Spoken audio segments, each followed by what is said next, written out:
Imagine waking up to a world where your first breath isn't fresh air. It's the stench of wood smoke, animal dung, and unwashed bodies.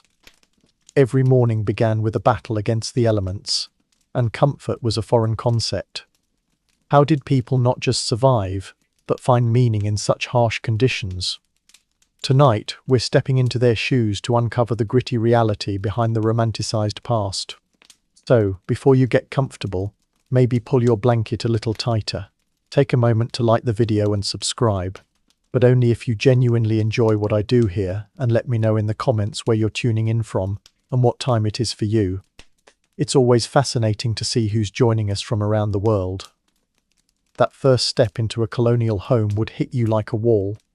Not just the heat from the ever-burning hearth, but the dense layers of smells modern noses can't comprehend. Wood smoke seeped into everything, clothes, hair, even the boards of the walls, mixed with the sharp tang of animal manure packed into floor cracks as insulation. Then came the human scents, sweat from labour, unwashed wool clothing, and the lingering musk of bodies bathed maybe once a month. These weren't temporary odours. Families slept in lofts above livestock, breathing in manure fumes all night. Meat cured in the same room where children played. Chamber pots sat unemptied for days in winter when going outside meant braving sub-zero temperatures. There was no escaping it. Your nose had no respite from morning to night. We know these details from probate inventories listing household items alongside their locations. A butter churn kept near the bed, a spinning wheel placed where food was prepared. The same hands that handled animal hides kneaded bread dough. Modern concepts of cleanliness simply didn't exist. Salt pork shared storage space with dirty laundry because space was always limited.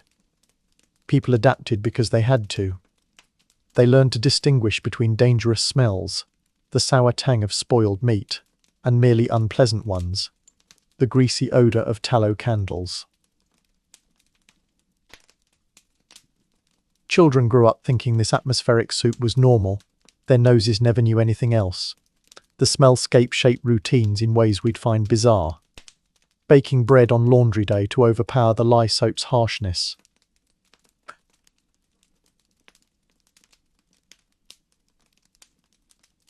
Even courtship rituals adjusted. Suitors would bring oranges studded with cloves as gifts, because the citrus scent cut through body odours better than perfumes. This olfactory world reveals hidden hardships. That woodsy smell we romanticize meant constantly fighting lung irritation from smoke inhalation. The earthy manure scent came from literal dirt floors that bred parasites. What we'd call unbearable today was their baseline, not because they were less sensitive, but because survival required tolerating it. Yet within this sensory assault, people carved out normalcy. They joked about nose blindness before the term existed, developed hierarchies of acceptable versus intolerable stenches, found small comforts where they could, a sprig of lavender pressed into a pillow, the brief freshness of newly aired bedding in summer.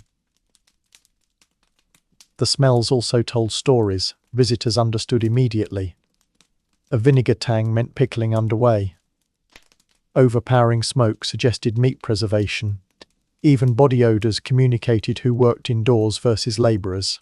In an era before regular bathing, your scent was part of your identity, recognisable to neighbours as distinctly as your face. We judge these conditions as primitive, but that misses the ingenuity. They used what they had, juniper berries to freshen linens, vinegar washes for sticky hands, wood ash to deodorise storage areas. Their world smelled stronger because everything was handmade, reused and multi-purpose. What lingers isn't just the shock of their conditions, but how thoroughly smell permeated their worldview. Diagnosed illnesses by breath and bodily smells. Their noses were tools as vital as any axe or spinning wheel. This sensory reality shaped their resilience. Their tolerance wasn't weakness, but a necessary skill passed to each generation. We inherited their world, but not their noses. Ours grew soft from generations of soap and refrigerators. Theirs stayed battle-ready. Imagine trying to build a house that would last generations. but your only materials were dirt, animal waste, and whatever plants grew nearby. This was the reality for early colonists constructing their first homes. They didn't have sawmills for lumber or kilns for bricks, just raw landscape and whatever they could haul or shape by hand. The most common technique was called wattle and daub, though colonists often adapted it to local conditions. Workers would first drive wooden stakes into the ground to create a framework. Then they wove flexible branches between these uprights, forming a lattice like a giant basket. This wattle structure became the bones of the wall. The daub mixture combined clay soil, straw, and often animal dung or hair for binding. Farmers knew manure's fibrous texture prevented cracking as the walls dried. Applying the daub was messy, physical work. People stomped the mixture barefoot to achieve the right consistency, then slapped handfuls onto the wattle framework. They'd press it into every gap, smoothing surfaces with wet hands. A single wall might take weeks to build, allowing each layer to partially dry before adding the next. The smell during construction was overpowering, damp earth mingling with fresh manure and rotting plant matter. These walls had surprising durability when properly maintained.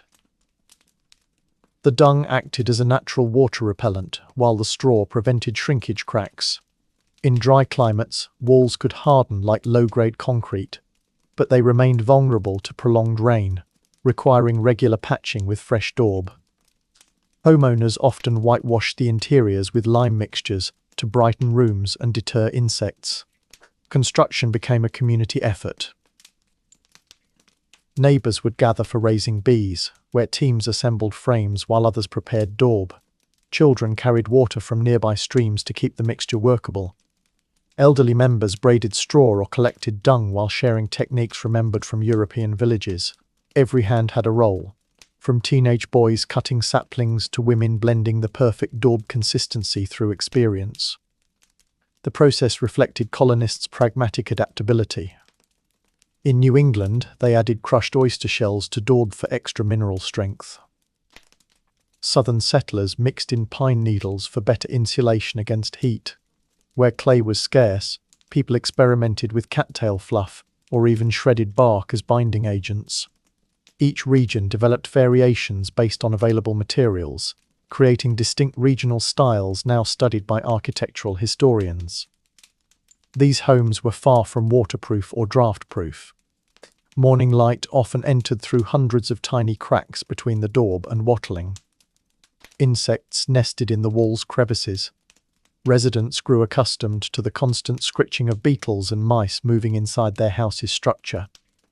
Yet the materials provided better insulation than simple log cabins, regulating temperatures more effectively in both summer heat and winter cold.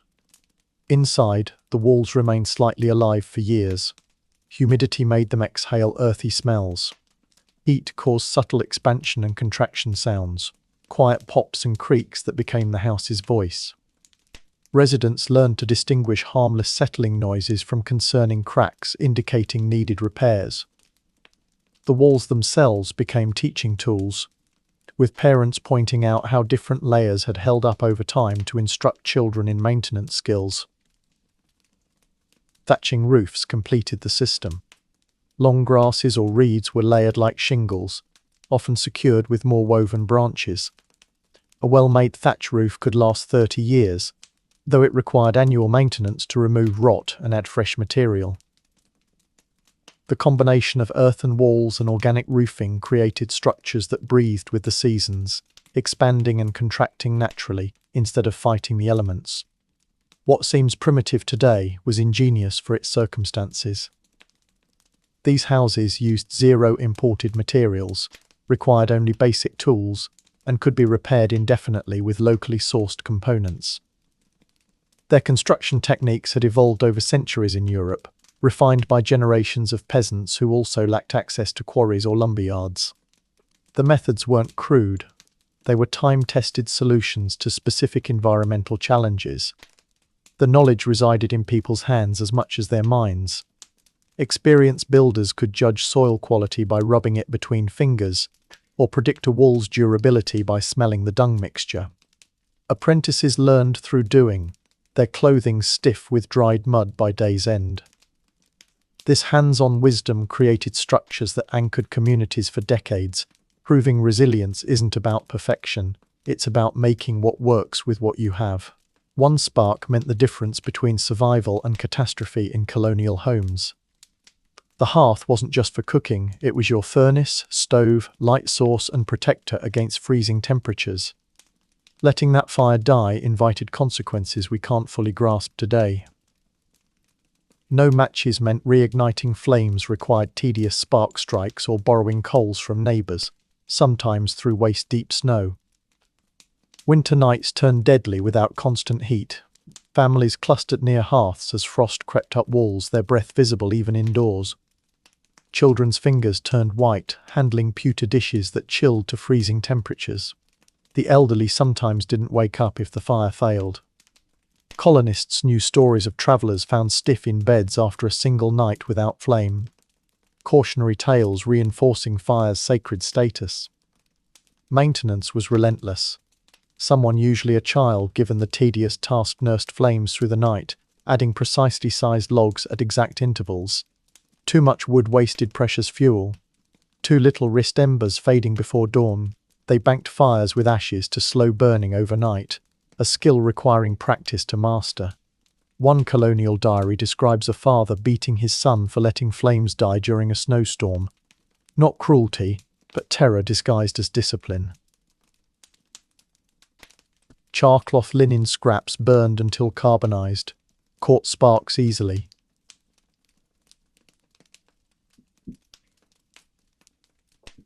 Losing your tinderbox could mean days of cold meals until borrowing another's. The hearth dictated daily rhythms. Baking happened when flames died to coals, too hot and bread charred. Laundry boiling required roaring fires, so wash days became all-hands efforts. Families timed sleep cycles around adding fuel, often waking at midnight to tend the glow. Even courting rituals involved fire. Suitors proved responsibility by demonstrating skilled fire management to potential in-laws. Food preservation relied completely on controlled flames. Smoking meats demanded days of steady low heat. A single lapse spoiled precious winter stores. Hardtack baking required exact temperatures achieved through layered ashes. Apple butter simmering meant someone stirring the pot for 12 hours straight so it wouldn't scorch. Fire wasn't just a tool, it was a demanding partner in every culinary act. Light came solely from fire's glow after sunset. Candles were precious. Most homes used cheaper rushlights, dried plant stems dipped in animal fat. These sputtered for 20 minutes at best, pushing tasks like mending or reading into daylight hours. Winter's early darkness added psychological strain. One colonial letter describes mothers singing for hours by the hearth just to fend off seasonal despair. The communal aspect shaped social codes. Neighbours regularly borrowed embers during shortages, transported in special lidded pots. Town records show fines for neglecting chimney cleaning, a fire hazard risking entire communities. Church pews closest to heat sources went to prominent families, while the poor shivered near doors. Your access to warmth broadcast your status louder than clothing ever could. Fire's absence left voids beyond temperature. Without it, water couldn't be sterilized for sick family members, cloth couldn't be dyed, metals couldn't be repaired. Even simple acts like nail trimming required heated tools to soften hardened keratin. The colonial world functionally stopped when flames disappeared. No aspect of life operated independently of that flickering light. Children learned fire's language early. Toddlers were trained to blow gently on embers, not scatter them. Adolescents mastered judging wood types by burn speed, maple for long warmth, pine for quick cooking fires. These weren't chores, but survival skills as vital as reading. We misjudge their relationship with fire when we call it primitive. Their expertise surpassed ours. Modern homeowners would struggle to maintain a 6-month fire without matches as they did. They understood combustion in a tactile way. How damp oak popped versus dry hickory's steady hiss. How ash textures predicted tomorrow's weather. How flame colours indicated incoming storms. Fire was their most intimate connection to the natural world. That perpetual flame represented something beyond utility. Its light pushed back the unknown lurking beyond cabin walls. Its heat forged family bonds through shared labour. Its constancy became a psychological anchor in unpredictable wilderness. In a world without guarantees, the hearth's glow was the one promise they could control, if they tended it well enough. Every drop of water in a colonial home arrived through sheer human effort. There were no pipes or pumps, just buckets carried from the nearest spring, well, or river. A typical family needed at least 20 gallons daily for drinking, cooking, and minimal washing. That meant someone, often children as young as 6, made dozens of trips to the water source before breakfast. Chopping through ice-covered ponds risked falling in. Wells froze solid during cold snaps, forcing families to melt snow, an absurdly inefficient process requiring 10 pounds of snow for 1 pound of water. Wooden buckets grew heavy with ice during the walk home, splashing water that instantly froze on clothing. Diaries mention children losing fingers to frostbite during these daily treks. Well diggers rarely went deep enough to avoid surface seepage. Families living near rivers faced industrial pollutants upstream. Tanneries dumped acid, slaughterhouses discarded offal, and dye works released toxic runoff. Yet people drank it all, relying on boiling for questionable protection against microbes they couldn't see. Water rationing dictated household routines.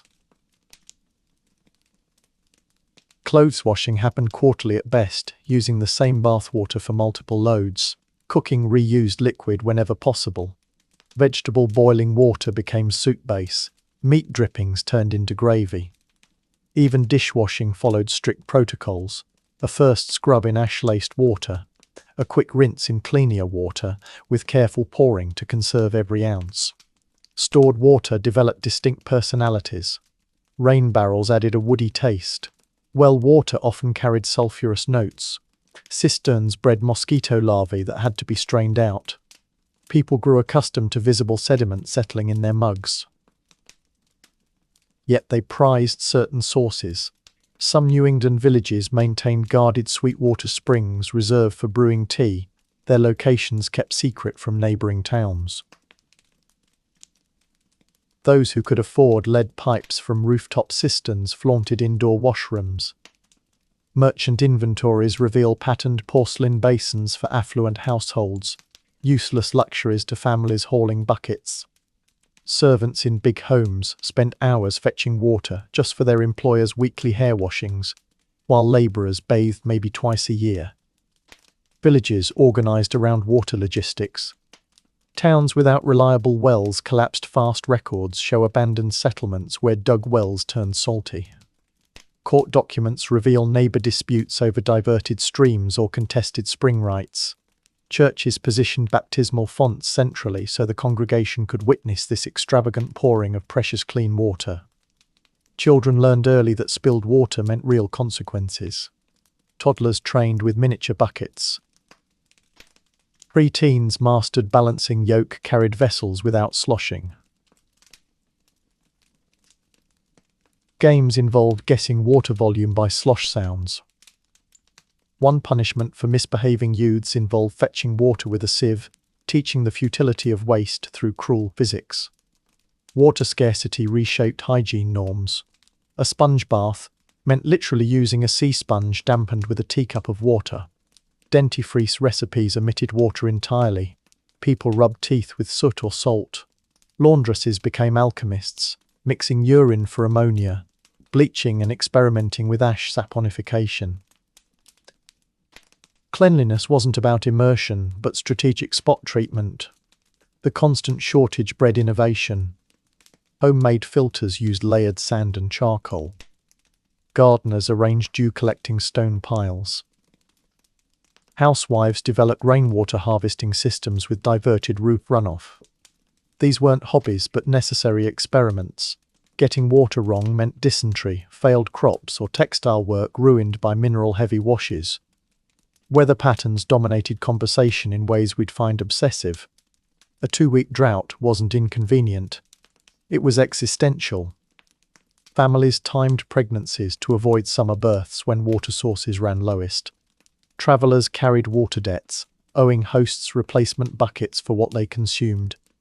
Even leisure activities centered on water access fishing spots doubled as bath sites. This intimacy with water's value created peculiar social codes. Refusing a thirsty stranger a drink was unconscionable, but asking for washing water was gauche. Brides were judged by how deftly they poured visiting relatives' drinking portions. Ministers interpreted dreams about springs as divine messages. Water wasn't just a resource, it was a cultural currency.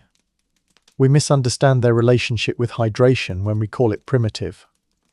Their bodies adapted to low-intake colonists often survived on 3 cups daily, where we drink 8. They recognized dehydration headaches versus hunger pangs with diagnostic precision. Modern hikers relearning these distinctions pay survival instructors. Colonial children knew them by age 5. The legacy lingers in rural idioms. Not my bucket to carry, meaning avoiding others' problems, or thin as ditch water, describing questionable promises. These phrases emerged from generations whose lives depended on literal bucket economics, and who knew exactly how easily clear water turned foul. Their daily struggle seems foreign, until you realize we still fight droughts, just with longer hoses and bigger tanks. Imagine needing to relieve yourself in a world without toilets, plumbing, or even outhouses. Colonial waste disposal was a messy, dangerous affair that modern sensibilities can scarcely comprehend. Chamber pots sat under every bed, emptied haphazardly into streets or gardens when full. Urban alleys reeked of fermented urine tossed from windows. The origin of Gardy-Loo, warnings shouted before dumping. Night soil men made rounds collecting human waste, but disposal methods worsened the problem. Some dumped it in rivers upstream from where others drew drinking water. Farmers paid premium prices for pure excrement to fertilize fields, unknowing it spread parasites. Even the wealthy weren't exempt. Thomas Jefferson's Monticello had garderobes that dumped directly into his vegetable garden. Most rural families used simple trench latrines which contaminated groundwater. Chesapeake settlers dug pits near shorelines, letting tides flush them, a system that spread bacteria through shellfish beds. Jamestown's early colonists suffered typhoid partly because their well sat just 20 feet from the waste trench. Summer heat turned waste sites into biohazard zones. Fly swarms carried pathogens from excrement to food. Children playing near homes contracted roundworms from soil contaminated with night soil. Women's long skirts dragged through foul puddles, bringing filth indoors. Doctors noted patients with chronic diarrhea simply called it the Virginia sickness. Urban centers faced worse crises. Boston's 1700s population density rivaled London's, with equally poor sanitation. Alleyways became soup after rains, a mix of mud, feces, and rotting food waste. Manhattan's Collect Pond absorbed tannery runoff and human waste until the water turned black, later paved over to become today's posh 5 Points district. The wealthy tried workarounds with questionable results. Some installed elaborate earth closets, wooden seats with compartments for dirt or ashes to mask smells. Newport mansions boasted tide-flush toilets connected to harbor outflows that backed up during storms. Philadelphia's elite used expensive imported ceramic chamber pots with matching decorative screens. Waste seeped into every aspect of life. Tanners used urine to soften hides, maintaining vats that attracted stray dogs licking the ammonia. Fullers trod cloth in human waste for bleaching. Even food preparation incorporated waste byproducts. Some breads used potash, leavening from wood ashes mixed with night soil runoff. Winter brought different horrors. Chamber pots froze overnight, requiring morning thawing over fires, a stomach-turning aroma. Privy holes iced over, forcing people to improvise with indoor buckets. Frontier families burned waste in fireplaces when going outside meant risking frostbite. The seasonal cycle meant spring thaws released months of accumulated filth into water sources. Child mortality spiked where sanitation failed. Weevil larvae hatched in flour contaminated by fly eggs. Apple cider fermented with fecal bacteria gave children dysentery. Summer diarrhea killed thousands annually before doctors understood the connection to waste-contaminated water. Gravestones show clusters of siblings dying within days, a likely sign of enteric fever outbreaks. People normalized incredible filth. Diaries mention stepping over waste piles without remark. Travelers casually noted towns smelling strong, as if describing weather. Only during epidemics did communities briefly acknowledge the hazards, then reverted to old habits once deaths declined. Native Americans observed colonists' waste practices with horror, noting how they fouled their own water. Moravian settlements built proper drainage systems early. Quaker meeting houses separated well locations from privies by 100-yard rules, simple measures that spared them the worst outbreaks. The military saw earliest reforms. British soldiers in colonial wars died more from camp fever than bullets, leading to strict latrine placement protocols. Naval ships implemented daily waste disposal routines when month-long dysentery outbreaks disabled whole crews. These survival-driven measures proved cleanliness's value decades before germ theory emerged. Legacy survives in surprising places. Boston's no fouling ordinance of 1663, meant to curb sidewalk waste, evolved into modern public health codes. The term Privy Council referred to advisors who once debated while using the royal toilet. Even nostalgic folk songs omit how often the old oak tree functioned as an informal latrine. We judge these conditions as backward, but they faced genuine constraints. Without understanding microbes, why waste effort hauling excrement far from home? In a world where water took hours to fetch, who'd spare it for flushing? Their crisis was less ignorance than lacking tools we take for granted. Plastic pipes, chemical cleaners, municipal budgets. Colonial sanitation reveals how humans rationalize danger when alternatives seem impossible. People can tolerate astonishing filth when survival demands it. The turning point came not from moral awakenings but technology, finally providing easier solutions than living in waste. Our modern systems aren't civilized, they're just fortunate. One cough could mean your entire family would be dead within weeks. Colonial settlements existed in a constant state of epidemiological danger, where familiar diseases became lethal under frontier conditions. Smallpox left survivors scarred but alive in Europe. In America, it wiped out whole native villages before circling back to kill colonists. Dysentery was inconvenient back home, but here it dehydrated victims to death in hours. Malaria thrived near colonial settlements thanks to ideal mosquito conditions. Stagnant water from poor drainage combined with heat created perfect breeding grounds. Victims cycled between burning fevers and violent chills. They called it ague, and accepted it as seasonal as harvest time. Some settlements saw 90% infection rates each summer. The shake became so common, people timed weddings around predictable fall recoveries. Childhood diseases hit with particular viciousness. Measles often progressed to pneumonia without modern treatments. Whooping cough attacks left babies blue from oxygen deprivation. Scarlet fever blinded survivors or left them with heart damage.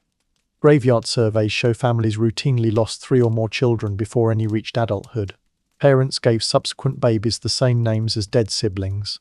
Not sentimentality, but grim practicality. Doctors struggled against invisible enemies. The best colonial physicians still believed in humoral theory that balancing bodily fluids cured illness. They prescribed bleeding for fevers, mercury for syphilis, and vomit inducers for nearly everything else. One common cure involved drinking silver nitrate solution until the patient's skin turned permanently grey, a condition called argyria that allegedly prevented disease. Epidemics followed predictable routes. Ships arriving after transatlantic crossings became floating petri dishes. Port cities like Boston and Philadelphia got hit first, Then the sickness radiated outward via traders and travellers. A 1721 smallpox outbreak killed 850 Bostonians, nearly 10% of the city.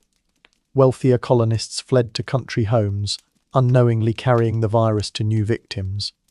Quarantines backfired as often as they helped. Towns posted armed guards to turn away travellers from infected areas, but the guards themselves spread germs through daily contact. Pest houses isolated the sick but became charnel houses with no real treatments. Some communities tried smoke curing, sealing feverish patients in rooms filled with burning tobacco asphyxiation disguised as medicine. The trauma reshaped social norms. Churches removed shared communion cups after realizing their role in spreading disease. Midwives boiled linens between births decades before germ theory explained why this reduced infections. Fear bred ingenuity even without proper scientific understanding. Surprisingly, some native remedies worked better than European medicine. Colonists observed indigenous treatments like willow bark tea for fevers, later understood to contain aspirin-like compounds. Cherokee sweat baths reduced smallpox mortality rates compared to European bleeding practices. Many adopted these methods quietly while publicly scorning savage medicine. Disease altered settlement patterns. Towns built on marshy ground were abandoned after repeated malaria outbreaks. The Pilgrims relocated Plymouth's original site due to swamp-related illnesses. Southern plantations favored upland areas. Once owners noticed lowland workers died faster. Geography became destiny when microbe environments dictated survival. The psychological toll was constant. Diaries show colonists calculating which children were strong enough to likely survive each season. Wills were written after mild colds just in case. People married quickly after epidemics to repopulate communities, courtships measured in weeks rather than years. Grief wasn't exceptional, but expected, woven into life's fabric. Ironically, the healthiest places were often prisons. Early jails with stone walls and forced isolation saw lower disease rates than crowded homes. One Virginia court magistrate noted prisoners survived plague years better than guards. An early hint at the benefits of quarantine they couldn't properly interpret. Wealth provided little protection. George Washington lost his father and half-brother to disease as a child. Benjamin Franklin's son died of smallpox despite inoculation attempts. Elite families summered in mountain retreats to avoid miasmas, but carried urban diseases with them. No one understood immunity yet. Survival often came down to blind luck. The litany of lost names tells the real story. Graveyards show clusters where whole families died within days. Church records list cause of death, euphemisms like sudden flux for dysentery or consumption for tuberculosis. Census gaps reveal when towns lost entire age groups to measles or diphtheria outbreaks. Colonists developed morbid coping mechanisms.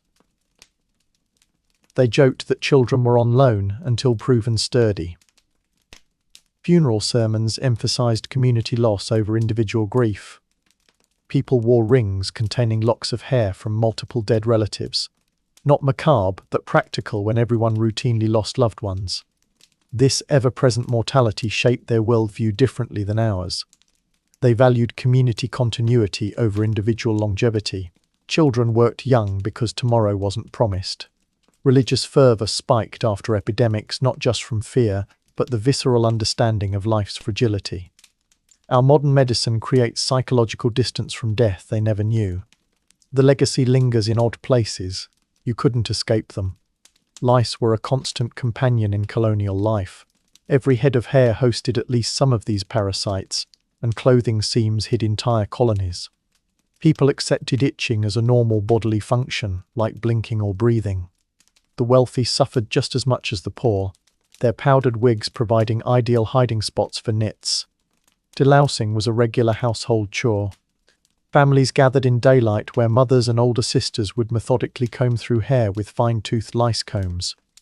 You'd see them picking through the teeth after each pass, crushing eggs between thumbnails. Children sat still for this, not because they were obedient, but because resisting meant worse treatment later. Some combs had decorative handles, a grim example of making tools beautiful even when their purpose was disgusting. Clothing required separate treatment. Woolen garments were boiled in large pots, though this shrank fabrics and faded colours.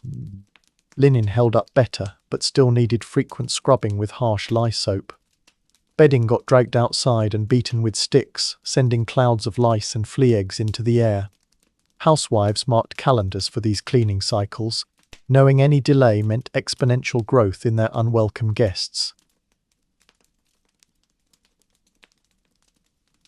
Colonists tried countless home remedies with mixed results. Rinsing hair with vinegar supposedly loosened nits, while butter or grease smothers live lice. Some swore by rubbing walnut leaves through hair. Others used toxic mercury solutions.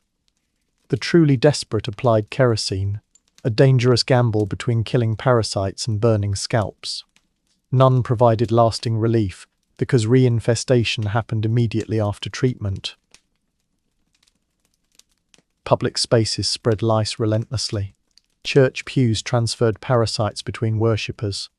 School children shared slate boards and passed head lice like homework answers. Even markets were risky. Trying on a bonnet meant inheriting its previous wearer's bugs.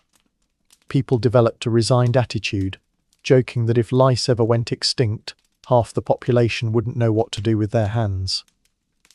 The health consequences went beyond itching. Lice carried typhus, though colonists didn't understand this connection yet. They just noticed people in crowded, louse-ridden conditions seemed to sicken more. Some believed the bugs themselves caused fevers through their bites rather than acting as disease vectors. Mattresses stuffed with straw or corn husks housed generations of lice that emerged nightly. People woke with bloody spots on their nightclothes from unconscious scratching. The wealthy used bed curtains not just for privacy, but as feeble barriers against insects climbing up from floorboards. No one slept through the night without swiping at their scalp at least once. Children suffered worst of all. Parents cropped girls' hair short to simplify delousing, removing one of the few sources of feminine pride. Boys endured mockery if classmates spotted lice during barefoot summer months when they shed layers. Schoolmasters kept special paddles for scratching backs, both a kindness and necessity when hours of lessons prevented kids from relieving their own itches. Oddly, some cultures managed better. Native Americans used aromatic plants like sweetgrass to deter lice, while African slaves brought knowledge of palm oil treatments. Colonists sometimes adopted these methods but rarely credited their origins. Folk medicine journals of the time contain recipes clearly borrowed from indigenous knowledge, but labelled as grandmother's wisdom. Seasonal changes affected infestations. Summer's heat made lice more active and noticeable. Winter's layers of unwashed wool provided perfect breeding conditions. Spring cleaning rituals focused on delousing because people shed heavy undergarments as temperatures rose, exposing months of accumulated parasites. Autumn's coolness brought temporary relief before households sealed tight against cold again. The psychological toll was subtle but real. Constant itching frayed nerves. Diaries mention unexplained family squabbles that likely stemmed from this persistent discomfort. People hesitated to lean their heads back on chairs or hug loved ones closely. Even courtship suffered when potential partners dreaded exchanging more than pleasantries. Wealthier colonists developed elaborate coping mechanisms. Silver lice combs became status symbols, both for their cost and because they didn't rust like cheaper versions. Ladies held nosegays not just for fashion but to mask the smell of rancid lard lice treatments in their hair. Men grew beards to hide neck bites, starting a facial hair trend that lasted generations. Workplace infestations shaped industries. Wool carders and weavers suffered worst, their workshops teeming with lice that migrated from raw fleeces. Printers noticed typesetters scratched less after handling lead type, an early unintentional pesticide effect. Even tavern keepers adapted, providing communal delousing combs alongside shared drinking cups. Nitpicking comes from the tedious process of removing louse eggs. Lousy meant literally infested before becoming a general insult. "Don't bug me" may trace back to this era when insects were inescapable tormentors. These phrases outlived the conditions that created them, their origins forgotten, but their meanings intact. Colonial resilience against lice reveals a harsh truth. Humans adapt to astonishing discomfort when alternatives are scarce. Our modern war against pests continues with better weapons but the same desperation. The difference isn't determination, it's finally having tools that work. Your bedmate wasn't just your spouse.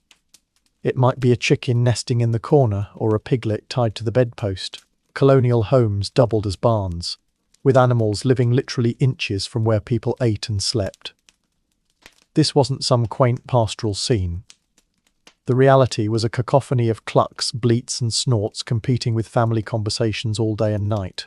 Small livestock had free run of homes for practical reasons.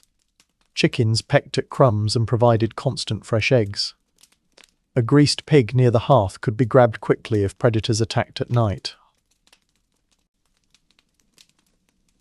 Geese sounded alarms at approaching strangers better than any watchdog.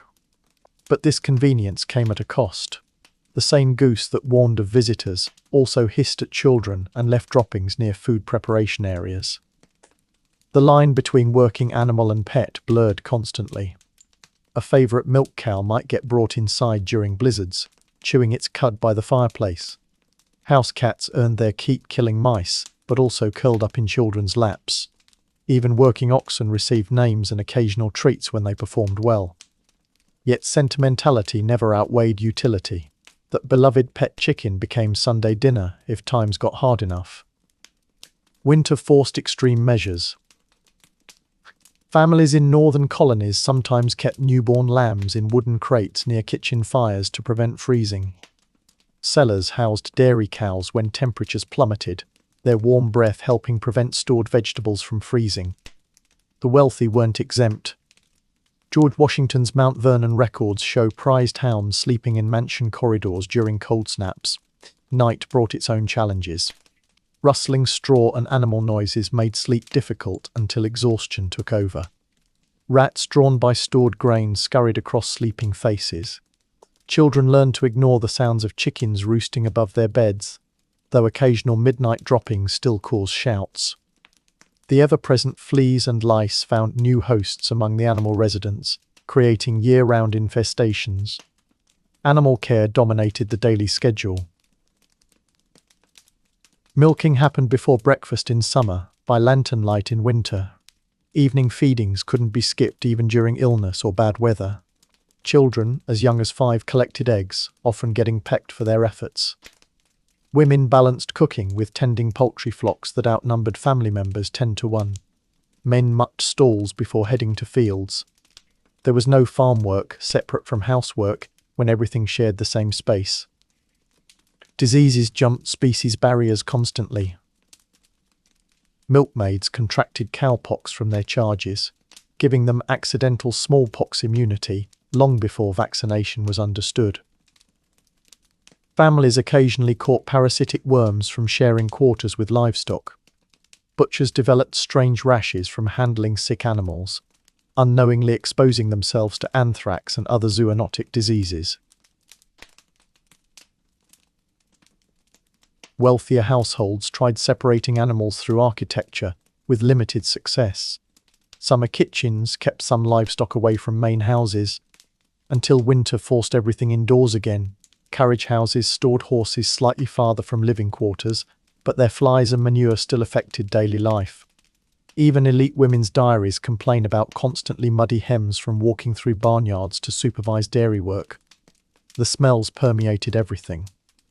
Wool clothing absorbed barnyard odours permanently. Butter took on grassy or musky notes depending on what the cows had eaten. Visitors could accurately guess a farm's main livestock by the dominant scent hitting them at the door. Pungent goats versus earthy pigs versus the sour tang of poultry. People stopped noticing, but newcomers retched until they acclimated. Children's lives revolved around animal care in ways that would shock modern parents. Toddlers collected eggs knowing a pecked finger was likely. Elementary-age children handled sick animals, getting exposed to countless pathogens. Teenagers assisted with butchering, witnessing the gore of food production firsthand. These close quarters created unique interdependencies. Families studied livestock behavior as closely as weather patterns, knowing a restless cow might predict a coming storm. Animals sensed human moods too. Horses reportedly became skittish around violent owners. The best farmers developed almost psychic connections with their animals, anticipating needs through subtle cues. Urban dwellers faced different challenges. Wealthy merchants stabled horses mere feet from elegant parlours, the smell of manure seeping through floorboards. Butchers in towns maintained small holding pens that became breeding grounds for flies in summer. Everyone lived with animals, just on a more compressed scale. The legacy of these relationships survives in odd ways. That childhood song about the farmer taking a wife. Each verse adds another animal because that was literally household expansion. Our instinct to name cars or appliances stems from naming tools and livestock. Even modern zoning laws reflect this history. They're not about banning farm animals but containing practices that once happened automatically in every home. Shared warmth conserved precious firewood. Constant noise and stink were prices paid for year-round protein sources. We judge these conditions harshly while enjoying their results. Modern food security built on generations who tolerated smells we couldn't stomach for an hour. That wooden spoon in your kitchen took someone 3 days to make. Colonial households couldn't run to the store when something broke. Every nail, bucket and candle required hours of skilled labour. Forget assembly lines. Each item was birthed through a frustrating process of trial, error and calloused hands. Take something as simple as a broom. First, you'd need to grow the broomcorn, a sorghum variety whose stiff bristles made the best sweeping fibres. After harvest, stalks were dried for weeks, then soaked to make them pliable. Tying the bundles required special hand grit to avoid slicing fingers on the tight twine. Even wealthy households had maybe 2 brooms, carefully repaired until they were just stubs of their former selves. Metal items represented true luxury. A simple iron skillet meant days at a forge, first mining bog ore from nearby streams, smelting it in charcoal pits, then hammering the molten metal into shape. Blacksmiths traded their wares for other necessities because few families could afford the setup costs. That's why wills meticulously listed metal goods. One iron kettle might be a family's most valuable possession after land. Cloth production dwarfed modern DIY projects. A single linen shirt required growing flax, retting the stalks in ponds to loosen fibres, drying, breaking, scutching, spinning, weaving, then sewing. Women spent winters spinning just to accumulate enough thread for summer weaving. Children as young as 5 carded wool, their small hands perfect for combing out knots. A pair of wool breeches represented 6 months of intermittent work. Woodenware showed ingenious adaptation. Families without metal tools carved eating utensils from maple knots. The dense grain resisted splitting. Butter churns were hollowed-out logs with plungers whittled from harder woods. Even children's toys were repurposed tools. Carved wooden balls doubled as pestles for grinding corn when playtime ended. Summer meant collecting bayberries, whose waxy coating yielded expensive, sweet-smelling candles. Fall was for slaughtering livestock and rendering tallow, a stinking process that made candle quality depend on how well you'd stripped fat from intestines. Dipping wicks required dozens of passes. A year's supply took weeks to produce. The barter economy thrived on handmade specialties. One farmer might trade expertly woven baskets for a neighbour's finely honed axe heads. Midwives received payment in homespun cloth or carved wooden cups. Even preachers often took portions of subsistence crops as salary. Everyone's survival depended on diversified hand skills. Mistakes weren't setbacks, they were tragedies. Splitting a carefully dried barrel stave meant waiting months for new wood to season. Breaking your only awl could halt shoe repairs until the next peddler came through town. Children learned through observation for years before being trusted with critical tasks. Time management became an art form. Women knitted while walking to the well. Men whittled replacement tool handles during evening rest periods. Travelling peddlers carried unfinished knitting projects to sell. Buyers would complete the items themselves. Idle hands weren't just wasteful, they threatened survival. Coastal settlements became adept at shell tempering for pottery. Mountain communities perfected birch bark containers that didn't crack in dry air. Swamp dwellers made durable rope from cattail fibers. Exchange of these techniques formed the backbone of early trade networks. The psychological toll was subtle but real. Imagine spending 3 days making a wooden spoon, only to have it crack the first time it touched hot soup. No wonder colonial diaries show so much pride in well-made items. Each represented battling frustration and material limitations. Wealthier colonists had only partial escape. They could import some goods but still needed local craftspeople for repairs and custom items. Even governors' wives spun yarn when imported cloth ran short. Status came not from avoiding labour, but from having slightly better tools to do it with. Age brought no retirement from production. Elders did lighter tasks like mending nets or making brooms. Some colonial pension schemes literally paid retirees in raw wool, the expectation being they'd still contribute through spinning. Useful hands stayed busy until death. The legacy hides in plain sight. That rustic decor trend romanticizes what colonists saw as exhausting necessity. The Amish and Mennonite communities preserving these skills today remind us how intense pre-industrial life was. Modern hobbyists rediscovering these crafts rarely face the original stakes. Their survival doesn't depend on perfect stitching. What seems primitive was actually high-stakes engineering. Colonial craftspeople understood material properties intimately, which woods resisted rot, how clay mixtures responded to frost, which animal sinews made the strongest thread. Their knowledge wasn't crude, it was hyper-specialized to scarcity conditions. Self-reliance wasn't a choice, but a mathematical reality. If producing one shirt took 40 hours, and you needed 4 shirts per family member, and you had 6 children, well, you did the math while spinning by firelight every winter night.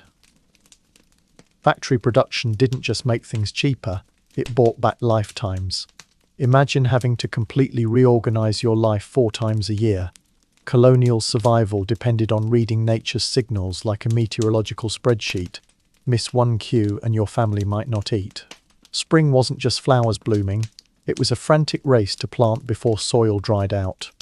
Summer meant mosquito-covered fieldwork and food preservation in sweltering heat. Fall brought desperate scrambles to store enough for winter. That was 7 months of praying your calculations were right. Spring's arrival triggered immediate action. Farmers examined oak leaves. If they were the size of squirrel ears, it was time to sow corn. Everyone from children to elders joined planting lines, dropping seeds in patterns perfected through generations. This wasn't hobby gardening, but high-stakes math. A single acre of corn could mean the difference between full bellies and starvation.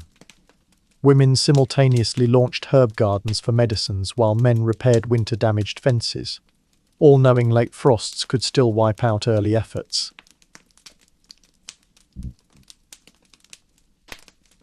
Mothers rose before dawn to bake bread in cool morning hours, then spent afternoons boiling fruits into preserves. Kitchens became saunas buzzing with flies. Men rotated between fieldwork and blacksmith repairs on broken tools. Children became human scarecrows in cornfields, waving rags to deter birds. Nights brought no relief. People slept half-dressed on porches to escape stifling indoor heat, only to be awoken by pre-dawn dew. Harvest season was crunch time played with actual lives. Wheat cutting started when stalks made a metallic sound when brushed. A timing nuance modern combine operators never consider. Corn harvesting became communal events where neighbours raced impending snows together.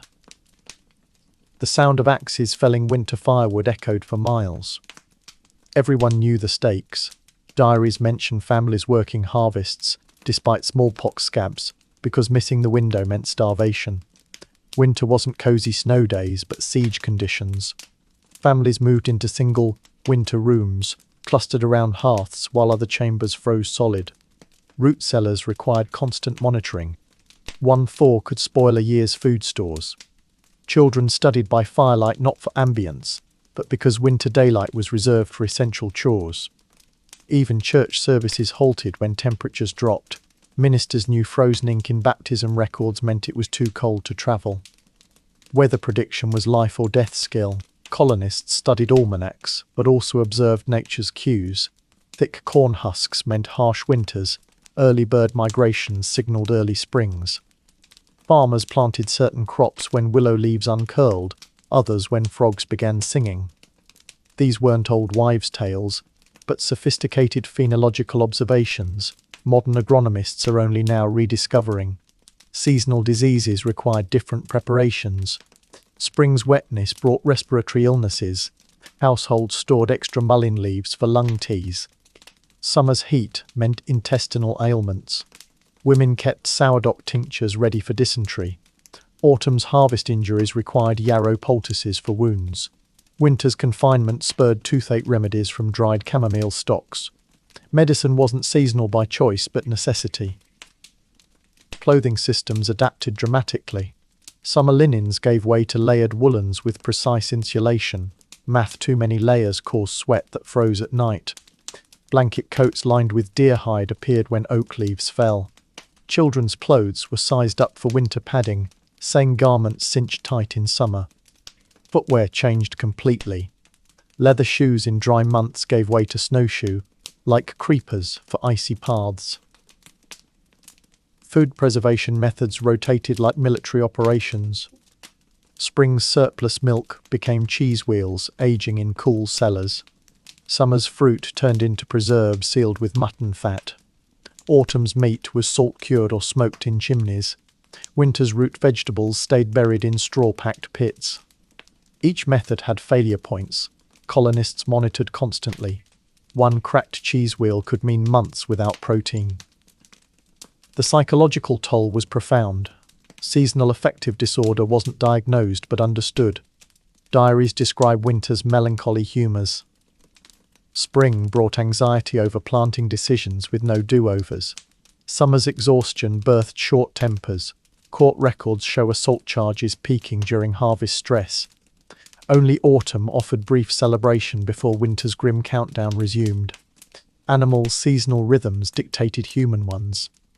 Sheep shearing coincided with apple blossoms. Hog slaughter waited for first frost to keep meat from spoiling. Horses grew winter coats that couldn't be groomed off, requiring adjusted workloads. Even beehives required different winter housing. Colonists didn't command nature. They danced to its schedule, constantly adjusting steps. The legacy hides in rural sayings we've forgotten how to read. Knee-high by the 4th of July wasn't a cute rhyme but a corn growth benchmark for survival. Make hay while the sun shines meant literally risking sunstroke to dry fodder. These weren't metaphors, but survival equations passed down through generations who couldn't afford miscalculations. This seasonal calculus created resilience we've since outsourced. Modern life lets us ignore frost dates. Colonists lived by them. Our grocery shelves stay stocked year-round. Their pantries showed exact seasonal math. What seems like primitive struggle was actually sophisticated adaptation to realities we've insulated ourselves from with technology and supply chains. Imagine sitting down to a meal where your bowl contained the exact same stew you'd eaten for 47 days straight. Colonial diets weren't about flavor or variety. They were calorie math made edible. What passed the menu planning involved asking, "What won't kill us this month?" followed by preparing that single food in every possible way. Colonists called it Indian meal, grinding it into coarse flour for johnny cakes, boiling it into mush, or fermenting it into weak beer. Families ate about 2 pounds of corn products daily. That's equivalent to a modern person consuming 8 large bags of tortilla chips every single week. The grain was versatile, but monotony took a psychological toll. Diaries mention children crying when served yet another cornmeal porridge. Protein came mostly from pork preserved to unnatural extremes. Salt-cured hams hung in chimneys for months, absorbing smoke until they resembled leather. A single slab might last a family all winter, shaved paper thin over months. The wealthy occasionally had fresh meat, but even their tables saw mostly salted, smoked or pickled flesh. Fresh eggs were summer luxuries. Winter protein came from hard-boiled eggs preserved in ash or lard. Vegetables existed in 2 categories, storable and regrettable. Root cellars held turnips, carrots and onions that gradually softened into mush. Cabbage turned into sauerkraut in crocks, a German technique colonists quickly adopted. Anything not preserved disappeared from diets for months. Families suffered scurvy every spring before greens reappeared, their gums bleeding as they chewed tough salt pork. Fruit was nature's fleeting gift, consumed frantically during brief seasons. Strawberries ripened all at once in June, leading to berry parties, where communities gorged themselves sick. Apples became cider because it kept better than fresh fruit. Children drank the mildly alcoholic result daily. Pumpkins weren't festive decor, but critical winter food, dried into strips or mashed into pompion sauce, resembling baby food. Ovens took hours to heat properly, so baking days meant producing every loaf, cake and pie needed for weeks. Stale bread wasn't discarded but repurposed into thickeners or thickened ale soups. One colonial joke defined eternity as a wife with only 3 ways to serve hardtack. Sweeteners revealed colonial desperation. Maple syrup required dangerous late winter treks to tapped trees. Honey meant courting bee stings to raid wild hives. Wealthy households imported molasses, but most made do with boiled-down fruit syrups or even parsnip juice reductions. When all else failed, they chewed spruce gum for fleeting sweetness. Cooking methods maximized every calorie. Plank roasting meant nailing fish to wood by the fireplace. Stone boiling involved dropping heated rocks into bark containers when metal pots weren't available. Greens weren't wasted. Even dandelion leaves went into potages. Colonists ate nose to tail before the phrase existed. Pickled pig's feet, boiled cow udders, jellied sheep's heads. Neighborhood chopping bees saw families pooling ingredients into massive stew pots. Church socials featured everyone bringing their one specialty, resulting in accidental variety.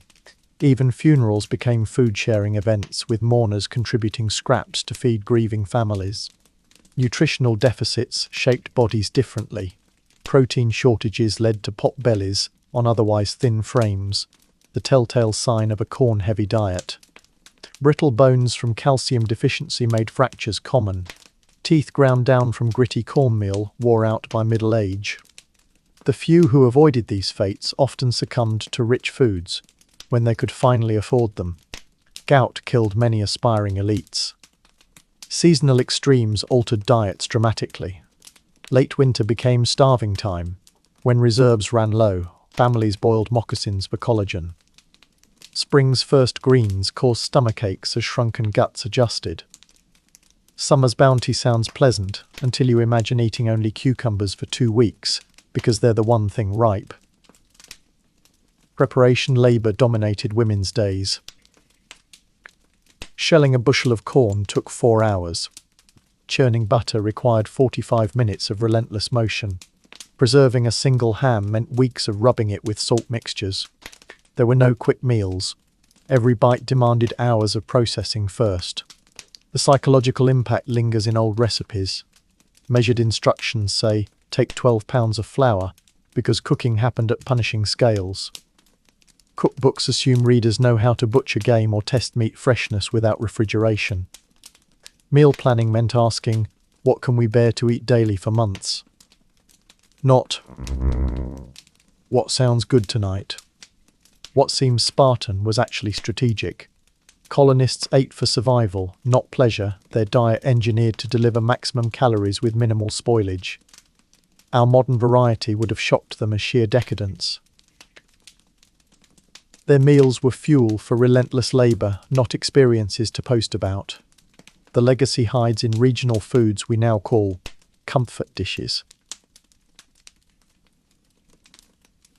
Even pumpkin pie started as savoury squash porridge sweetened only by desperation. What we garnish with nostalgia, they choked down knowing the alternative was starvation. Imagine wearing the same woolen shirt every day for a month straight without washing it. That was colonial reality. Clothing wasn't about style, but sheer survival against the elements.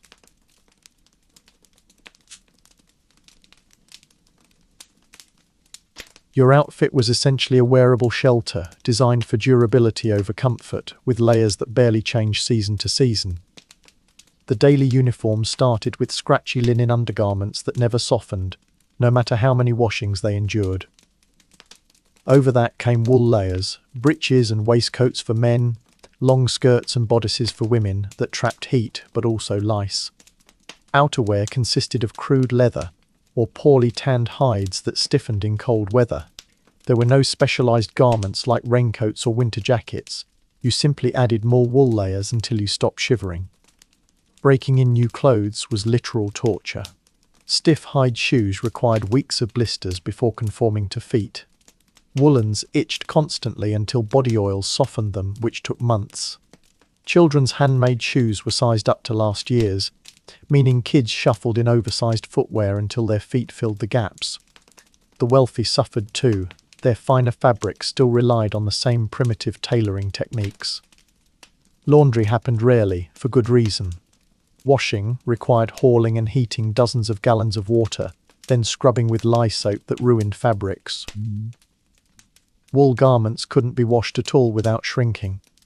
People simply aired them out occasionally. Undergarments might get rinsed monthly if you were fastidious. Most just lived with the smells, their clothing absorbing smoke, sweat, and barnyard odours permanently. Clothing reflected social status in subtle ways. The wealthy had metal buttons instead of cloth ties at the cuffs. Their linen undergarments were changed slightly more often. Women's aprons were finer weave if you owned servants, but even the richest colonists wore heavy, uncomfortable garb by modern standards. No amount of money bought truly breathable fabrics or flexible footwear. Children's clothes were miniature adult outfits with zero allowances for play. Tight bodices restricted girls' movements. Boys' buckle shoes slipped off when running. Toddlers wore floor-length gowns that tripped them constantly. Parents rationalized this as teaching proper comportment, but really it was about fabric economy. Clothes were made to last through multiple siblings, not for mobility. Caring for garments consumed hours each week. Mending happened by firelight after long workdays. Woolens needed regular picking to remove burrs and parasites. Leather required greasing to prevent cracking. Women's diaries list clothing repairs alongside life and death tasks, because a torn jacket in January could mean frostbite. Seasonal changes brought little relief. Summer meant sweltering in the same woolens, just with sweat added. Winter added more layers until people could barely move. Rain transformed wool into heavy, sodden masses that took days to dry. There were no quick changes, just gradual adaptations as the environment demanded. Work clothes and Sunday best were often the same garments. Farmers wore their least patched breeches to church. Women's good. Aprons still showed mending underneath. Only the elite owned dedicated formal wear, and even those outfits pulled double duty for special occasions and everyday use after some quick adjustments. The textile production behind each outfit was staggering. A single wool coat represented shearing sheep, cleaning and carding wool, spinning yarn, weaving fabric, dyeing with forage plants, then tailoring all by hand. Linen production was worse, requiring months of rotting flax stalks in ponds before processing.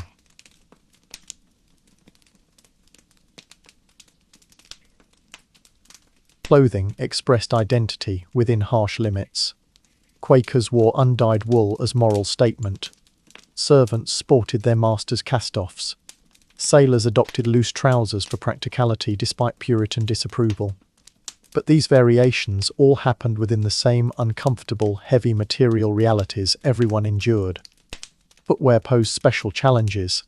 Leather shoes lacked left-right differentiation, requiring brutal break-in periods. Wooden clogs helped with mud but splintered painfully. Snowshoes were winter necessities that snapped unexpectedly under ice. Many went barefoot from spring through fall to save their only pair of shoes.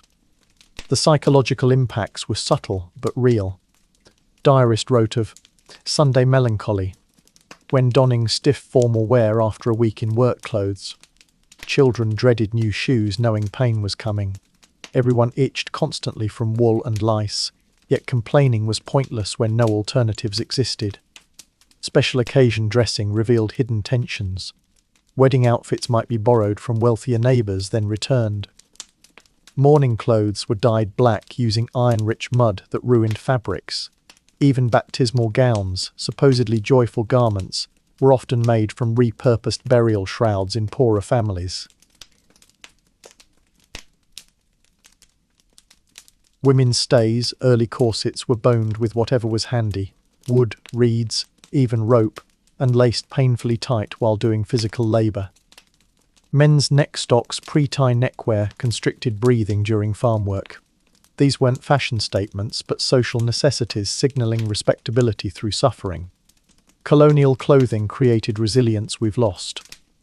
Kids walked miles in shoes 2 sizes too big without complaint. Adults worked 14-hour days in woolen layers during summer heat. Our modern moisture-wicking fabrics seem life-saving until you realise generations survived without them, through sheer stubborn endurance. The legacy lingers in idioms we've forgotten. Tighten your belt meant literally enduring hunger pains. The shoes on the other foot referred to experiencing someone else's foot pain from shared ill-fitting footwear. These phrases weren't metaphors, but lived realities, passed down through generations who dressed for survival, not Instagram. Imagine waking at first light only to work until your hands bled, then doing it again tomorrow. Colonial life had no weekends, no vacations, just sun-up to sundown labour that never actually finished. Your body became a tool worn down like any axe or plough, with the same expectation of constant usefulness. The day started before dawn with fire maintenance, no simple task when restarting a dead hearth could take hours. Breakfast wasn't a meal, but a pit stop between milking cows and hauling water. Children as young as 4 had chores, collecting eggs, stirring butter churns, or scaring crows from fields. Elders carded wool or mended tools until their fingers stiffened. There were no light duty days, only tasks adjusted for strength and skill levels. Men's work cycled with brutal seasonal demands. Spring meant 12-hour days, planting, fence mending, and animal births. Summer brought haying under scorching sun. Workers drank cider mixed with salt to replace sweat loss. Fall required back-breaking harvests before first frost, often by torchlight. Winter shifted focus to woodcutting and repairs, with outdoor labour continuing through snow. Artisans like blacksmiths fared little better, their forges never cooled when tools constantly broke. Women's work never paused for weather. Daily tasks included butter churning, 45 minutes per batch, laundry, hauling 50-plus gallons of water, and cooking over fires, 3+ hours per meal.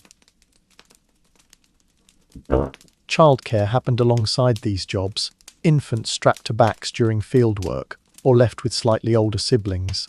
Evenings brought mending and knitting by firelight until hands cramped. The idea of domestic life, as separate from labour, simply didn't exist. Children transitioned into adult workloads, shockingly young. Boys handled livestock by 7, ploughed fields by 10. Girls managed kitchens solo by 12, including fire maintenance and meal planning. Schooling was seasonal if it happened at all. Many rural children could only spell their names from tracing letters in dirt during breaks. Play mimicked work. Girls practiced with miniature butter churns. Boys whittled toy tools. Barn raisings required every able-bodied, skilled or not. Fence repairs became neighborhood projects since livestock straying could ruin crops. Even social events like corn huskings were thinly veiled work parties. Helping neighbors wasn't kindness but survival math. Your turn needing help would come. The physical toll was visible on bodies. Men's shoulders sloped unevenly from years of single-arm tool use. Women's hands curled permanently from grasping spindles and churn handles. Skeletal remains show advanced arthritis in teenagers and spinal deformities from childhood labor. Even the wealthy weren't exempt. Merchant wives suffered tea pourer's wrist from constant hosting duties. Breaks followed necessity, not schedules. Meals were eaten standing near work sites.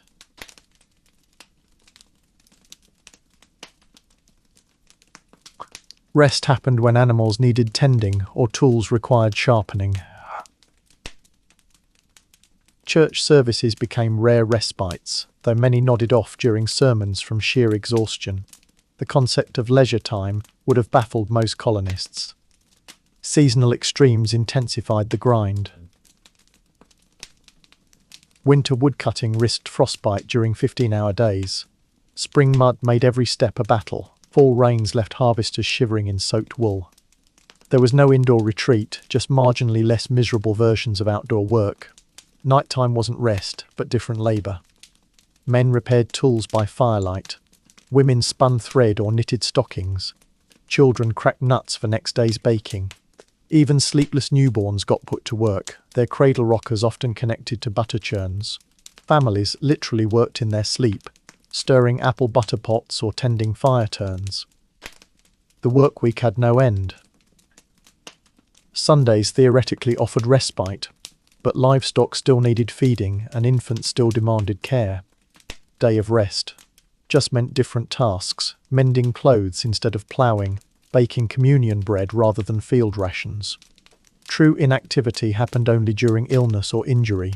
Psychological impacts were profound but unspoken. Diarist described staring at looms or ploughs with creeping dread, yet continuing mechanically.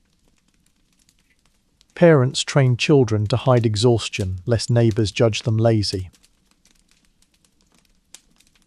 The Puritan work ethic wasn't philosophy, it was beaten into muscles through sheer necessity. Wealth provided limited relief. Even merchants' wives churned butter during servant shortages. Plantation mistresses supervised endless cloth production. Gentlemen, farmers still labored alongside workers during crises. Money bought slightly better tools, not escape from labor itself. Men's dominance came from controlling heavy tools, not innate superiority. Women's domestic sphere was fiction. Their work crossed all boundaries. Children's obedience stemmed from economic dependence, not virtue. These weren't choices, but survival requirements for households operating like tiny factories. Modern productivity hacks would have insulted colonists. Pomodoro timers? They worked until the job or light ran out. Task batching? The ultimate efficiency was simple. Never stop moving until darkness or collapse forced it. The rhythm built extraordinary resilience. People completed complex tasks while sleep-deprived and malnourished. Children mastered dangerous tools without supervision. Whole communities synchronized labor without digital calendars. Their endurance wasn't heroic, just the baseline requirement for existence. We've kept the Puritan work ethic but lost the context. Colonial labor wasn't about moral virtue, but preventing starvation in the next snowstorm.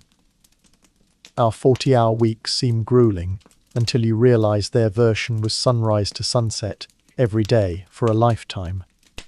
The ultimate luxury we've inherited isn't leisure time, it's the right to sometimes stop working without risking death.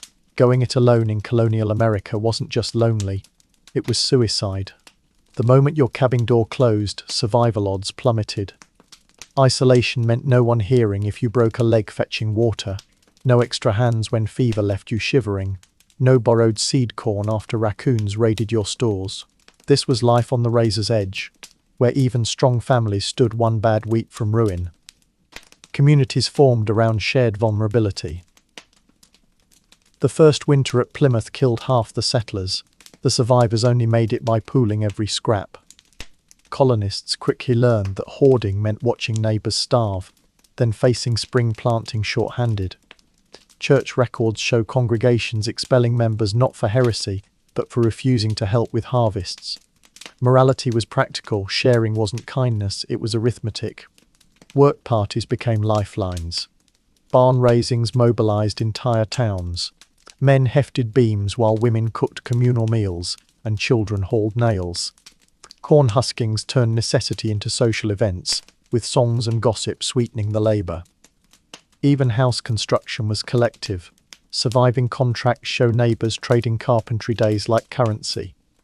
The unspoken rule? Show up today because tomorrow you'll need that goodwill returned. Childcare operated as a village enterprise. Mothers nursing infants also fed orphans from neighbouring farms.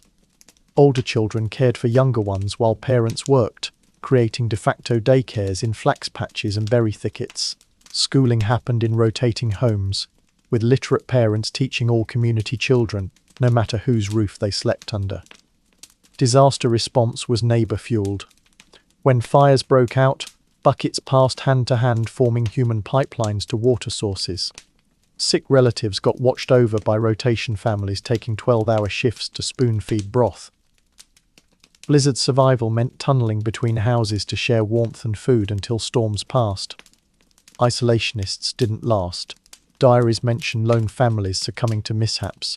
Others easily survived through teamwork. Food security depended on webs of obligation.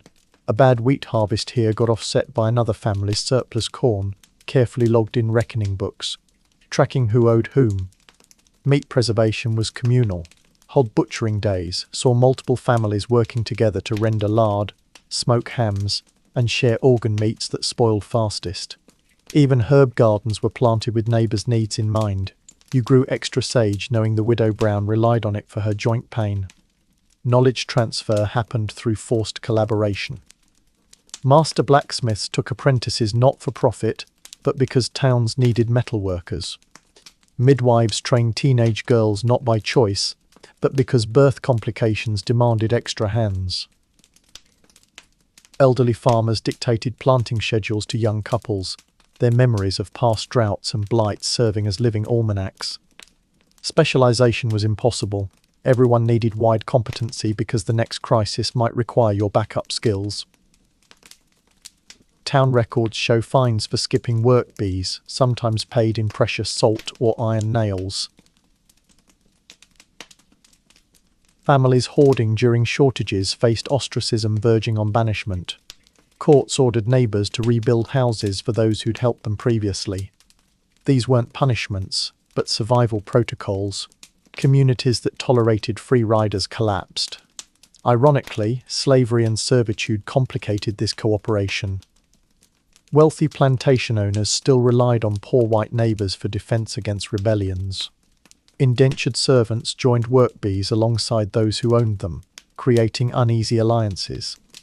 Even Native American tribes, often brutally exploited, got drawn into these networks through trade and intermarriage when colonists realized local knowledge meant survival. Women did backbreaking labor, while men debated community decisions. Racial hierarchies poisoned potential alliances for working-class whites. Yet what seems like hypocrisy to us was pragmatism to them, oppressing some while depending on others just enough to survive. Their moral calculus prioritized group persistence over individual justice. Modern individualism would have baffled them. The idea of mind your own business made no sense when your neighbour's rotting fence let pigs destroy your corn. Privacy meant nothing compared to the church deacon checking your family's winter stores met minimums. Even personal conflicts got set aside during emergencies. Feuding families still hauled water buckets side by side when barns burned. This interdependence bred resilience we've lost. Colonists could accurately assess who'd help in a crisis and who'd fold. Children learned to read adults' reliability in subtle cues, the way certain neighbours always showed up early for work bees. Trust wasn't emotional, but empirical. The legacy lingers in rural areas where barn raising still happened during disasters, where casserole chains form after funerals without being asked. These aren't sentimental traditions, they're the last echoes of systems that understood isolation kills communities faster than any plague. The colonists' real innovation wasn't individualism, but the art of surviving together without killing each other in the process. Imagine waking to find frost coating the inside of your bedroom walls. Colonial winters weren't picturesque snowscapes. They were 7-month sieges where survival meant dismantling your own furniture for firewood. Families faced a brutal equation. Every degree of body heat came from calories they painstakingly stored, and every burned log represented hours of summer labor.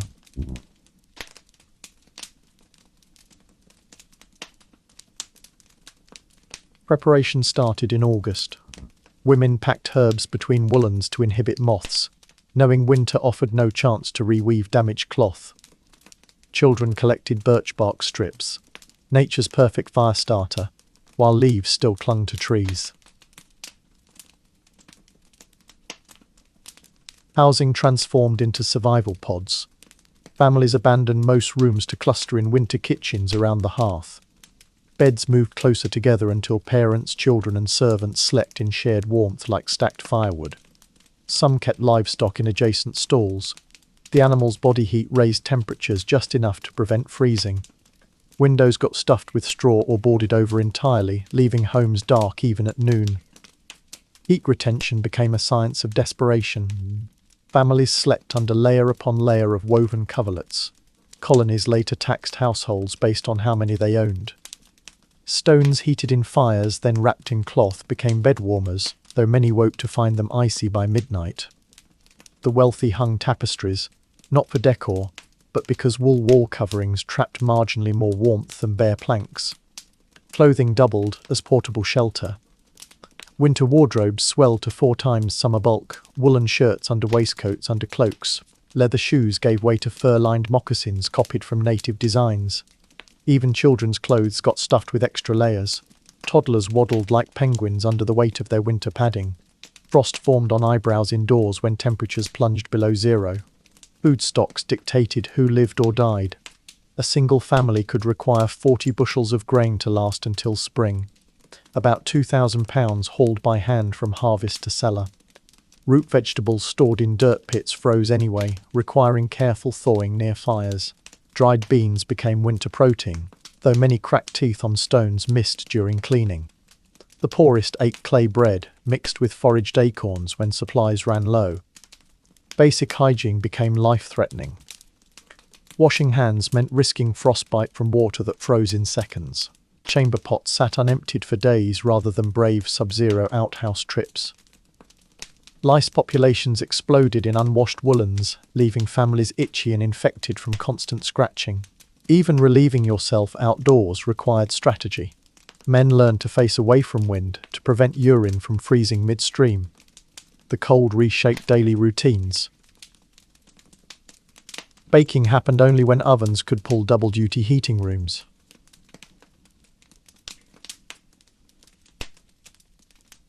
Families told stories not for entertainment but to monitor each other's breathing. Slurred speech signaled dangerous hypothermia. Simple tasks like nail trimming required heating scissors first, lest frozen fingers snap from clumsy handling. Coughs lingered for months in dry, smoky air. Frozen soil meant burying dead family members in makeshift snow crypts until spring. People diagnosed frostbite by the colour changes they saw on neighbours, not themselves. Your own flesh went numb before showing damage. Communal bonds determined survival. Neighbours shared embers when fires died. Towns fined those who refused. Churches suspended services not for comfort, but because frozen ink made record-keeping impossible. The well-off donated firewood to poor families, knowing disease spread faster in cold, crowded dwellings. Everyone understood that winter cared nothing for social status when its grip tightened. Animals suffered alongside humans. Cows produced less milk in unheated barns, forcing families to ration their children's portions. Chickens stopped laying eggs unless brought indoors, where their scratching kept floors warm. Hunting dogs slept in family beds despite fleas and smells. Their body heat was worth the nuisance. Even wildlife grew desperate. Colonists told of foxes stealing mittens left to dry by hearths. Winter melancholy appeared in colonial medical texts, a mix of seasonal depression and vitamin deficiency. Families played shadow games not for fun, but to keep children from dwelling on endless nights. Candles burned brighter in February, not for romance, but because people couldn't endure one more hour of existential darkness. Spring's arrival brought new dangers. Melting snow flooded root cellars, ruining carefully stored food. Weakened bodies succumbed to pneumonia just as temperatures rose. Rivers swelled with ice chunks that destroyed mills rebuilt every summer. Yet colonists celebrated anyway. Surviving winter wasn't an ending, but preparation for doing it all again next year. Their resilience wasn't inspirational, it was the only option left. Winter's survival left physical marks. Frostbite scars mottled hands and faces. Smoke inhalation damaged lungs. Children's growth stunted from months of near starvation. But it also forged mental toughness modern heating has erased. Colonists could endure discomforts that would hospitalize us today, not because they were stronger, but because weakness wasn't survivable. Their winters weren't seasons but opponents, fought to a draw each year through careful planning and sheer grim determination. The first handshake between colonists and Native Americans wasn't just a greeting, it was a high-stakes gamble for both sides.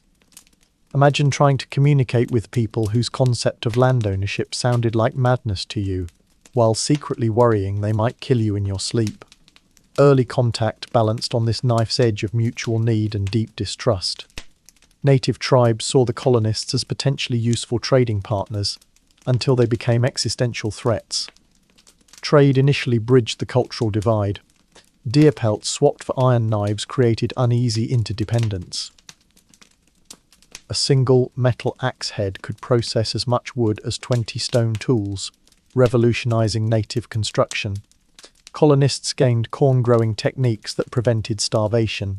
These exchanges happened in pidgin languages blending English, Dutch, and Algonquian words that barely conveyed complex ideas.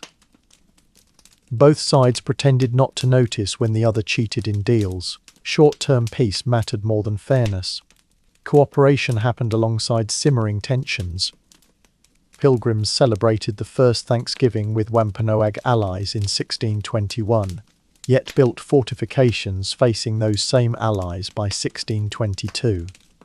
Tribes played European powers against each other, trading furs with the French, while extracting guns from the English. Colonists alternated between marveling at native medical knowledge and accusing healers of witchcraft. The relationship was never just one thing, shifting radically with each season's needs. Cultural exchange altered both societies against their will. Native women married traders to secure alliances, creating mixed-culture families that served as interpreters. Colonists adopted moccasins and snowshoes because they simply worked better than European footwear. Tribes incorporated metal tools into traditional crafts, while still mocking the clumsy way settlers hunted without tracking skills. Neither side wanted to become like the other, yet both found themselves changed by the contact.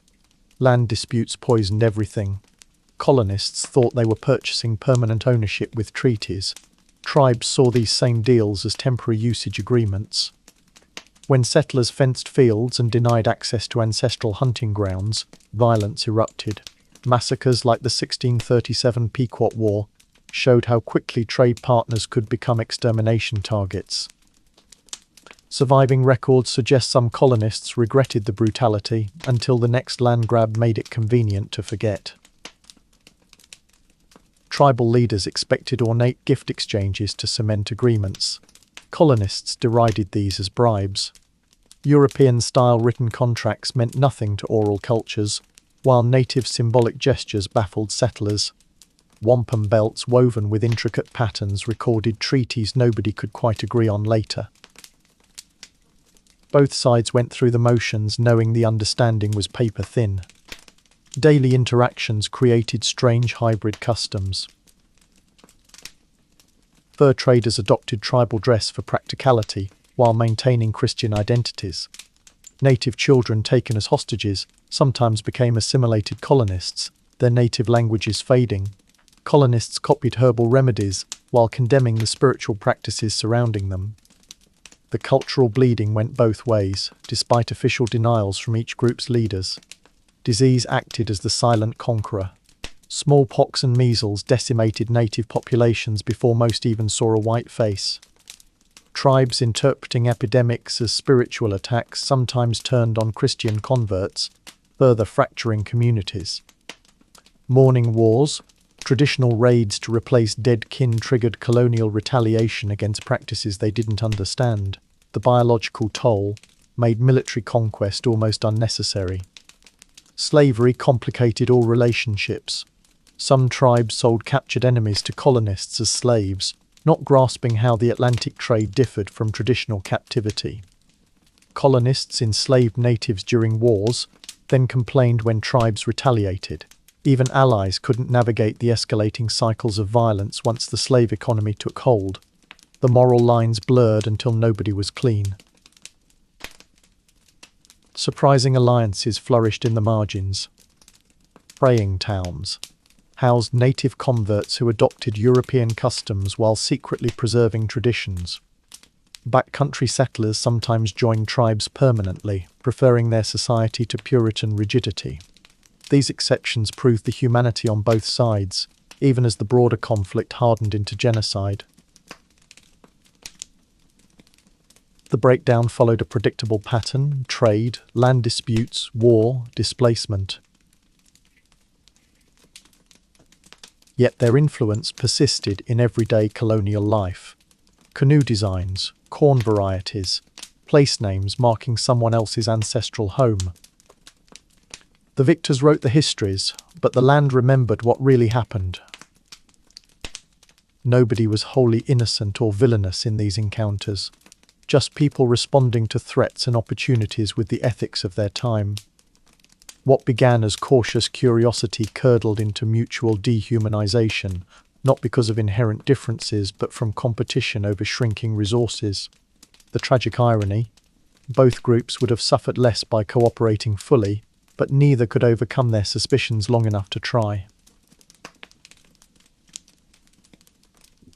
These people survived winters that would hospitalize us today, made tools from scraps we'd toss without thinking, and turned hardship into habit through sheer necessity.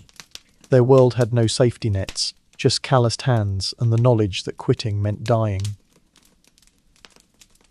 Resilience looked like a child's frostbitten fingers still carding wool for next winter's clothes. Like mothers saving seeds in sealed jars when their own bellies growled. Like men rebuilding barns after floods using only axes and stubbornness. Every colonial artifact whispers the same lesson: comfort is optional, but adaptation is mandatory. Their innovations weren't flashy. Just ruthlessly practical solutions carved from desperation. We've lost their material skills but kept the mindset. When your phone dies, you're tapping the same problem-solving instincts that once patched shoes with tree bark. That DIY spirit praised on modern blogs. It's the diminished echo of people who had no choice but to do everything themselves.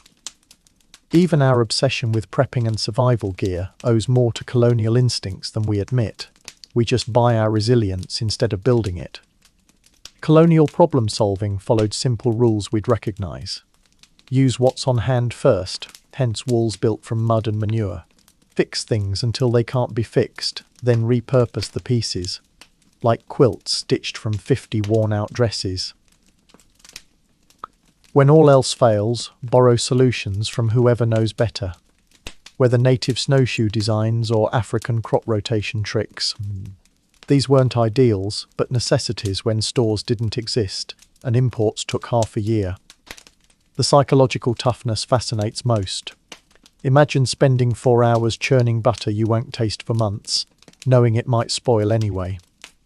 or stitching clothes for children who might die before outgrowing them. Their world demanded delayed gratification we can scarcely comprehend. The ability to plant orchards you'd never harvest, build houses your grandchildren would inherit. Modern parallels hide in plain sight. That drawer full of spare screws and twist ties.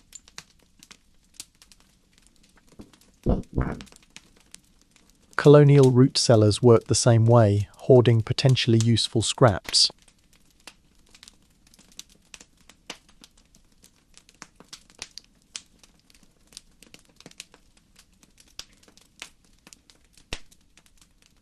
Even urban farming nods to their kitchen gardens, just with nicer tools. The biggest difference? Colonial resilience was collective. One family's failed crop meant shared hunger until neighbours pitched in. Their version of social media was shouting news across fields, or stitching community quilts. Loneliness wasn't an emotional state, but a survival risk. Some skills did vanish for good. Few today could fell a tree precisely enough to make it land as a bridge. Even chefs would struggle to cook without fixed temperatures or timers. But we've kept the underlying adaptability. It just looks like troubleshooting Wi-Fi instead of fixing wagon wheels. The dark side lingers too. Their resourcefulness grew from constant scarcity we'd find unbearable. Children worked because idle hands threatened survival. Families tolerated abuse because exile meant death. Efficiency wasn't virtuous when motivated by starvation. This wasn't some golden age, just people making brutal choices with worse options. Yet their example still nudges us. Every pandemic sourdough starter echoed colonial kitchen ingenuity. Remote workers mastering solar power tap into that same self-reliant streak. Even tiny house movements and homesteading trends are polished versions of their bare-bones reality. The takeaway isn't that we should romanticize hardship, but that humans thrive by creative adaptation. Colleges now teach resilience as a skill, but colonists absorbed it through daily practice. Their lives prove comfort and capability exist inversely. The easier our world gets, the more we must consciously cultivate the toughness that came automatically to them. True legacy appears in crisis responses. Hurricane survivors jury-rigging solar chargers from car batteries show colonial-grade ingenuity. Ukrainian farmers towing Russian tanks with tractors demonstrate that same stubborn pragmatism. When systems fail, we still reach for that deep-rooted ability to make do. Perhaps the most telling modern parallel is our selective nostalgia. We emulate their quilts, but skip the lice-filled wig powder. Admire wrought ironwork while ignoring chamber pots, want the aesthetic without the agony. Yet even this curated appreciation keeps their innovative spirit alive in small ways.